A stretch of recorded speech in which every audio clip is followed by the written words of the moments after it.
फिर हम पढ़ेंगे अणु, मॉलिक्यूलर।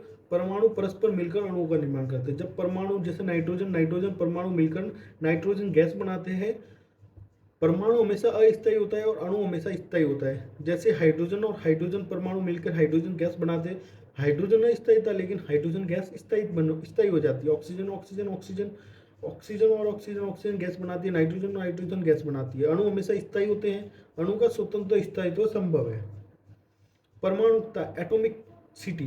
परमाणु की संख्या ज्ञात करना है। जैसे ऑक्सीजन में, ऑक्सीजन गैस में O2 होता है तो 2 परमाणुकता होती है। नाइट्रोजन में 2 होती है। फॉस्फोरस में P4 यानी 4 परमाणुकता पाई जाती है। और सल्फर में S8 यानी 8 परमाणुकता है। लेकिन हीलियम, नियॉन, आर्गन में परमाणुकता 1 पाई जाती है। जो अपने पास में नोबल गैस है उसकी परमाणुकता हमेशा 1 होती है। जैसे प्रश्न है, निम्न में से किसकी परमाणुकता 1 से 1 है? तो क्लोरीन, ऑक्सीजन, आर्गन, नियॉन या ऑल ऑफ दिस। तो इसमें हम पता है कि नॉर्मल गैस कौन सी है? आर्गन, नियॉन, क्रिप्टॉन, जेनॉन, रिनॉन, ये सब होती है। वो होती है अपने पास में अक्रिय गैसें यानी नोबल गैसें। तो उसकी परमाणुकता 1 होती है। तो हमारा उत्तर हो जाएगा आर्गन और नियॉन। फिर हम रासायनिक संयोजन के नियम पढ़ेंगे। रासायनिक संयोजन के नियम हम पढ़ेंगे, उससे पहले हम उसके कुछ सवाल देख लेते हैं इससे रिलेटेड, परमाणुकता से रिलेटेड। तो अपना था पहला परमाणु व संरचना अणु। तो हमारे पास में पहला सवाल है, शुद्ध रूप का शुद्ध द्रव्य का उदाहरण नहीं है। इसमें से शुद्ध द्रव्य कौन सा नहीं है? तो लोहा, लोहा प्योर आयरन से मिलकर बना होता है। जल में फिक्स होता है, कहीं पर भी जाओ H2O से ही बनेगा। सोना भी फिक्स होता है। लेकिन वायु, वायु में कौन कौन सी गैसें मिली होती है किसी को पता नहीं होती है, कुछ भी हो सकता है। इसलिए वायु एक शुद्ध द्रव्य का उदाहरण हम नहीं मान सकते। दूसरा सवाल है, द्रव्य की अवस्था नहीं है। प्लाज्मा होती है, ठोस होती है, द्रव होती है, लेकिन यौगिक कोई अवस्था नहीं होती है। प्लाज्मा के मैंने 5 अवस्था बताई थी, ठोस यानी सॉलिड, लिक्विड, गैस और प्लाज्मा और बीईसी, बोस आइंस्टीन कंडेंस्ड। घनत्व सर्वाधिक होता है। मैंने आपको बताया था घनत्व सर्वाधिक किसका होगा? जो जो जिसके कण सबसे नजदीक हो गए, जिसका घनत्व यानी जो डेंसिटी हो सबसे नजदीक नजदीक होते हैं। ठोस की जो कणों की संख्या है वो सबसे नजदीक होती है, इसलिए सबसे ज्यादा घनत्व होगा ठोसों का। कितना होता है? 4 डिग्री सेल्सियस या 270 केल्विन होता है। निम्न कथनों पर विचार कीजिए, सही कूट का चयन कीजिए। द्रव का आकार अनिश्चित होता है। द्रव का आकार क्या होता है? अनिश्चित। सही बात है, क्योंकि द्रव का आकार निश्चित होता ही नहीं है। वो मैंने आपको बताया था, द्रव का आकार अनिश्चित होता है। गैस में संपीड़न मैंने आपको बताया गैस में जो संपीड़नता है वो सर्वाधिक होती है, क्योंकि गैस को हम जैसे सिलेंडर में भरते कितना भी फोर्स के साथ भर सकते हैं, यानी वो इकट्ठा हो सकती है। तो दोनों कथन सत्य हो, 1 और 2 दोनों सत्य है।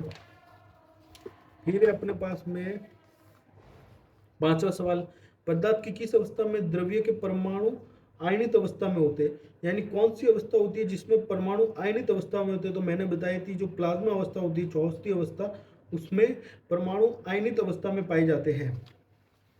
फिर अपने पास में पदार्थ की 5वीं अवस्था कौन सी है? बीईसी, बोस आइंस्टीन कंडीशन, मैंने बताई थी 5वीं अवस्था।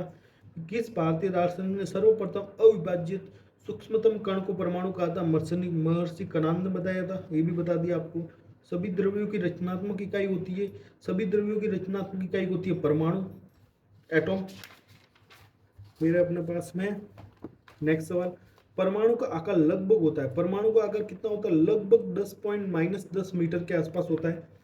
किसी तत्व में दूसरे कोष में पहले कोष से दुगुने इलेक्ट्रॉन होते हैं। तो पहले कोष से दुगुने इलेक्ट्रॉन किसमें हो गए? जैसे हीलियम नहीं है, हीलियम में एक होता है, क्रिप्टॉन में नहीं है, ऑक्सीजन में नहीं है, ये होता है अपने पास में कार्बन में। कार्बन में पहले कोष में ज्यादा इलेक्ट्रॉन होते हैं। फिर परमाणु और नाभिक की त्रिज्या का मापन क्रम से किया जाता है। तो परमाणु को हम नैनोमीटर से, जबकि नाभिक की त्रिज्या को हम फर्मी से मापते हैं हमेशा।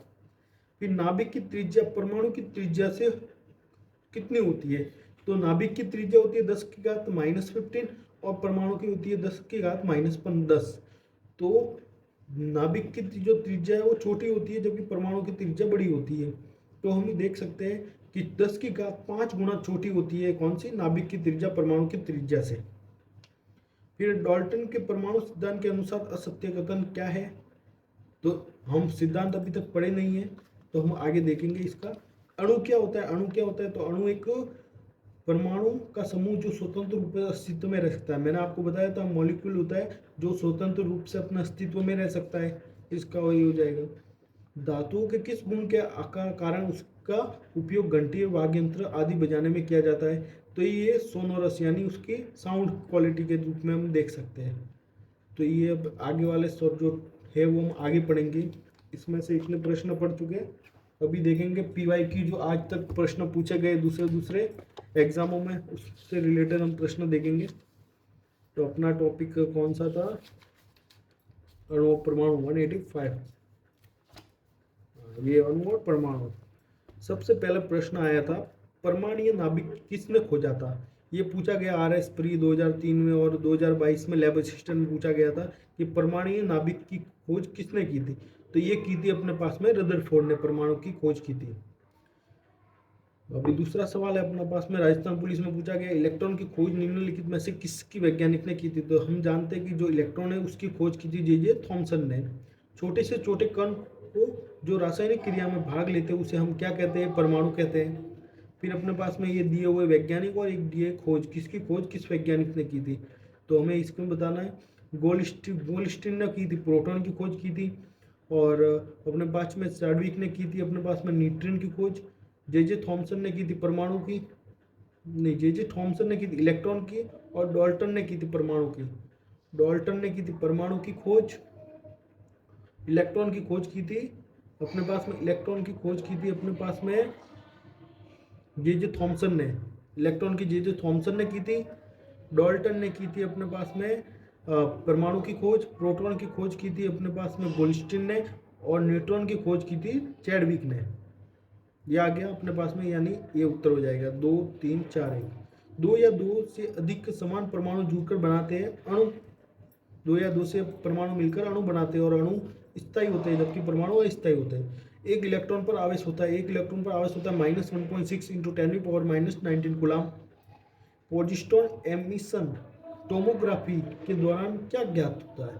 तो उसके दौरान हम न्यूट्रॉन कह सकते हैं। प्रोजिस्ट्रॉन एमिशन टोमोग्राफी यानी PET के दौरान हम न्यूट्रॉन की ज्ञात करते हैं, न्यूट्रॉन को ज्ञात करते हैं।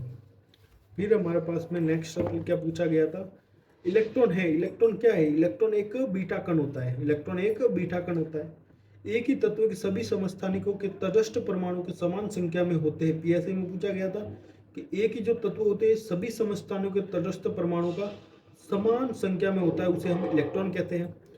सूर्य के सूर्य तथा अन्य तारों द्वारा ऊर्जा का उत्सर्जन की प्रक्रिया द्वारा होता है, क्या होता है? तो होता है परमाणु संयन, न्यूक्लियर फ्यूजन। एक न्यूक्लियर फ्यूजन की तरह होता है जो सूर्य तथा अन्य तारों के ऊर्जा का उत्सर्जन किया जाता है। कौन सा कथन नाभिक के संलयन का वर्णन करता है? तो पहला 2 हीलियम नाभिक एक हाइड्रोजन नाभिक बनाने में जुड़ते हैं, 2 हाइड्रोजन नाभिक हीलियम नाभिक बनाने में जुड़ते हैं। यूरेनियम नाभिक के विभाजन में होता है तो उच्च ऊर्जा का न्यूट्रॉन उत्पादन करने में, जिसमें श्रृंखला अभिक्रिया होती है। तो इसमें अपना हो जाएगा नाभिक के संलयन का वर्णन करते 2 हाइड्रोजन नाभिक एक हीलियम नाभिक बनाने के लिए जुड़ते हैं। फिर निम्नलिखित में से कौन सा एक यौगिक सबसे छोटा भाग है जिसमें गुण यौगिक के समान होते हैं? तो ये अणु होता है। अणु में जो यौगिक होता है अणु, वो छोटा भाग होता है जिसमें गुण यौगिक के समान होते हैं। जैसे अणु परमाणु से मिलकर बने होते हैं जबकि इलेक्ट्रॉन प्रोटॉन परमाणु के मूल कण होते हैं। परमाणु बम का सिद्धांत क्या होता है? परमाणु बम का सिद्धांत होता है नाभिक के विखंडन पर आधारित होता है। यूरेनियम का कौन सा समस्थानिक नाभिक के विघटन अभिक्रिया के लिए प्रयोग में लिया जाता है? तो इसके लिए हम लेते हैं यूरेनियम 235 को, जो समस्थानिक है 235 वाला, उसे हम नाभिक के विखंडन अभिक्रिया में प्रयोग में लेते हैं। पहली बार परमाणु बम कहाँ फेंका गया था? पहली बार फेंका गया था हिरोशिमा में। ये भी प्रश्न पूछे गए PYQ में। Fukushima Daiichi Japan nuclear transfer में प्राथमिक रूप से निकलने वाले रेडियो एक्टिव न्यूक्लियर्स थे। PSI में पूछा गया 2021 में, तो इसमें से कौन से न्यूक्लियर्स निकले गए थे? तो आयोडीन 131 और सीजियम 137। भोपाल गैस रिसाव कांड में कौन सी जहरीली गैस का रिसाव हुआ था? तो उसमें हमारे हुआ था मिथाइल आइसोसाइनाइट। जो भोपाल गैस ट्रांसडिकांस हुआ था, जहरीली गैस का रिसाव हुआ था, उसमें मिथाइल आइसोसाइनाइट का रिसाव हुआ था, जिसमें लोग 15,000 से अधिक लोग की जान गई थी। फिर 52G हीलियम में मोलों की संख्या है, तो ये अपन आगे पढ़ेंगे, अभी तक पढ़ा नहीं है, इसका हम आगे पढ़ के फिर इसको सॉल्व करेंगे। अल्फा कण होते हैं। अल्फा कण क्या होते हैं? हीलियम के नाभिक में अल्फा कण होते हैं। अल्फा कण धन आवेशित हीलियम तत्व के परमाणु के समान होते हैं। निम्नलिखित में से किसमें उत्सर्जन से परमाणु क्रमांक और द्रव्यमान संख्या दोनों अपरिवर्तित रहते हैं? कि जो उत्सर्जन से परमाणु क्रमांक और द्रव्यमान संख्या दोनों अपरिवर्तित रहते हैं, तो वह है गामा विकिरण। गामा विकिरण में गामा विकिरण के उत्सर्जन से परमाणु क्रमांक और द्रव्यमान संख्या दोनों अपरिवर्तित रहती है। निम्नलिखित में से रेडियो धर्मी समस्थानिक की अर्ध आयु सबसे लंबी होती है, तो इसमें होती है रूबिडियम 87 की। पीएसआई मोटर वाहन में पूछा गया था। फिर हमारे पास में रेडियो धर्मी पदार्थ उत्सर्जित नहीं करते। हीलियम नाभिक, प्रोजेस्ट्रॉन, इलेक्ट्रॉन या प्रोटॉन। जो रेडियो धर्मी पदार्थ होते हैं वो प्रोटॉन को उत्सर्जित नहीं करते हैं, हीलियम के नाभिक में होते हैं। हीलियम के नाभिक में हमको पता है क्या होते हैं, 2 प्रोटॉन और 2 न्यूट्रॉन होते हैं। कॉपर सल्फेट के नीले क्रिस्टल के साथ पानी के कितने अणु जुड़े होते हैं, तो इसमें 5 होते हैं। कॉपर सल्फेट के जल में 5 अणु जुड़े होते हैं, जिसका कारण वो चमकता है। फिर हमारे पास में परमाणु भट्टी में कौन सा ईंधन प्रयुक्त किया जाता है? जो परमाणु भट्टी है उसमें हम कौन सा यूरेनियम को उपयोग में लिया जाता है? समस्थानिक C14 का संबंध है। C14 का उपयोग हम किस में करते हैं? जो जीवाश्म होते हैं, जो फॉसिल पार्ट होते हैं, उसके आयु का निर्धारण करने के लिए हम समस्थानिक C14 का उपयोग करते हैं। ये आगे हम पढ़ेंगे। तो इसमें ये इतना हो गया, हम आगे पढ़ेंगे इसके PYQ और सॉल्व करने के बाद, और उसके प्रश्न देख लेते हैं। जैसे अपना पहला टॉपिक परमाणु 189।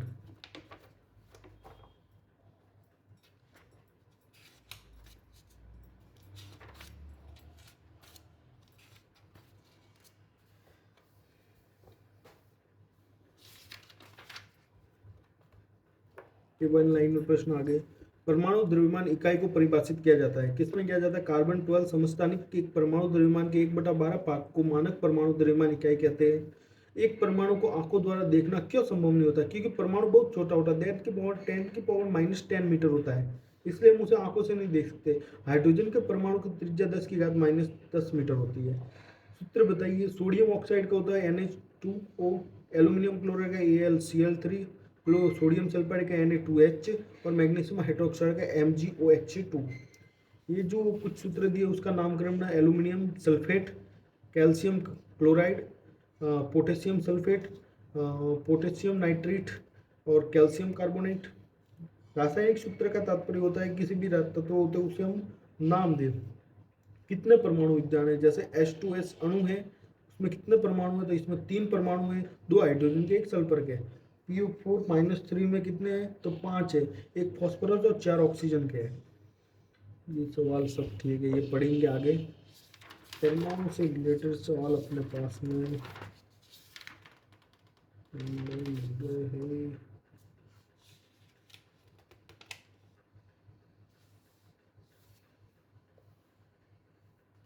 ये सवाल अपने पास में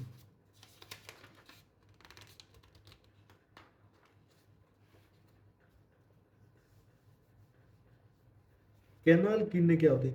कैनाल किरणें एक धनावेशित विकिरण होती है जो प्रोटॉन से मिलकर बनी होती है। इसकी खोज 1886 में गोल्डस्टीन ने की थी। परमाणु में एक इलेक्ट्रॉन एक प्रोटॉन, इसमें से आवेश होगा या नहीं? तो प्रोटॉन जितना धनात्मक आवेश होता है उतना ही उस पर ऋणात्मक आवेश होता है। अतः परमाणु में एक इलेक्ट्रॉन एक प्रोटॉन होता है तो कोई आवेश नहीं होता। परमाणु विद्युत उदासीन होता है। परमाणु उदासीन होता है। परमाणु उदासीन है, इस तथ्य को टॉमसन ने मॉडल के आधार पर बताई। जो टॉमसन मॉडल उसके आधार पर परमाणु उदासीन है कि नहीं। टॉमसन मॉडल के आधार पर परमाणु में ऋणात्मक और धनात्मक आवेश परिमाण में समान होते हैं, इसलिए परमाणु वैद्युतीय रूप में उदासीन होता है। रदरफोर्ड के परमाणु मॉडल के आधार पर अपने पढ़ना है, कोई दिक्कत नहीं है।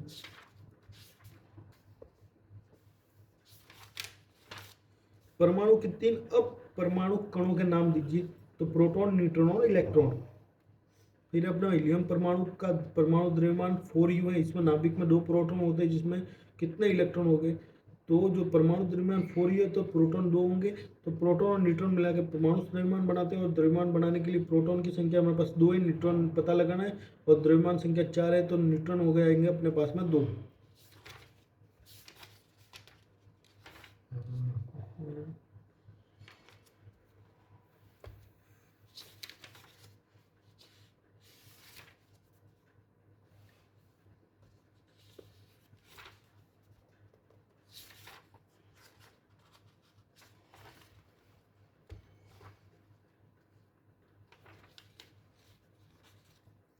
परमाणु नाभिक के अवयव होते हैं, इलेक्ट्रॉन और न्यूट्रॉन प्रोटॉन के नाभिक के अवयव होते हैं।